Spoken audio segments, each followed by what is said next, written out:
Chapter 14.3.3 Attraction. Pause a moment and think about your relationships with two people, a close friend and someone who stirs in you feelings of romantic love. What is the psychological chemistry that binds us together in these special sorts of attachments that help us cope with all other relationships? Social psychology suggests some answers. The psychology of attraction. Why do we befriend or fall in love with some people but not with others? We endlessly wonder how we can win others' affection and what makes our own affections flourish or fade. Does familiarity breed contempt, or does it intensify our affection? Do birds of a feather flock together, or do opposites attract? Is beauty only skin deep, or does attractiveness matter greatly? Consider three ingredients of our liking for one another: proximity, physical attractiveness, and similarity. Proximity.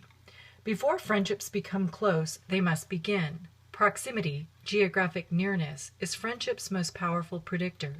Proximity provides opportunities for aggression, but much more often it breeds liking.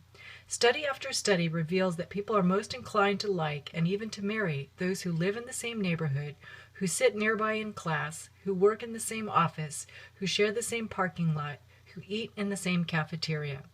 Look around. For more on modern ways to connect people, see Close-Up, Online Matchmaking and Speed Dating below. Why is proximity so conducive to liking? Obviously, part of the answer is the greater availability of those we often meet. But there is more to it than that.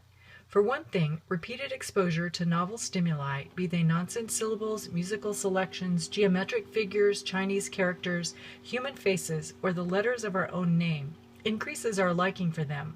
Moreland and Zajonc, 1982, Nutten, 1987, Zajonc, 2001.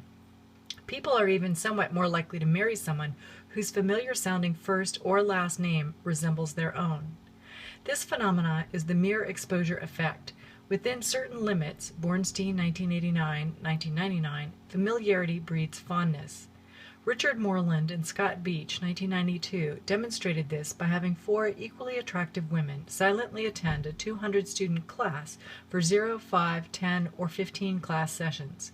At the end of the course, students were shown slides of each woman and asked to rate each one's attractiveness. The most attractive? The ones they'd seen most often. The phenomenon will come as no surprise to the young Taiwanese man who wrote more than 700 letters to his girlfriend, urging her to marry him. She did marry the mail carrier. Steinberg, 1993. No face is more familiar than one's own, and that helps explain an interesting finding from Lisa de Bruin's research, 2004. Men liked other men, and women liked other women, when their faces incorporated some more features of their own.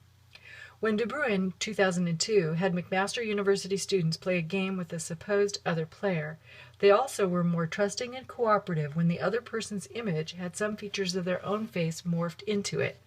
In me, I trust. Online matchmaking and speed dating.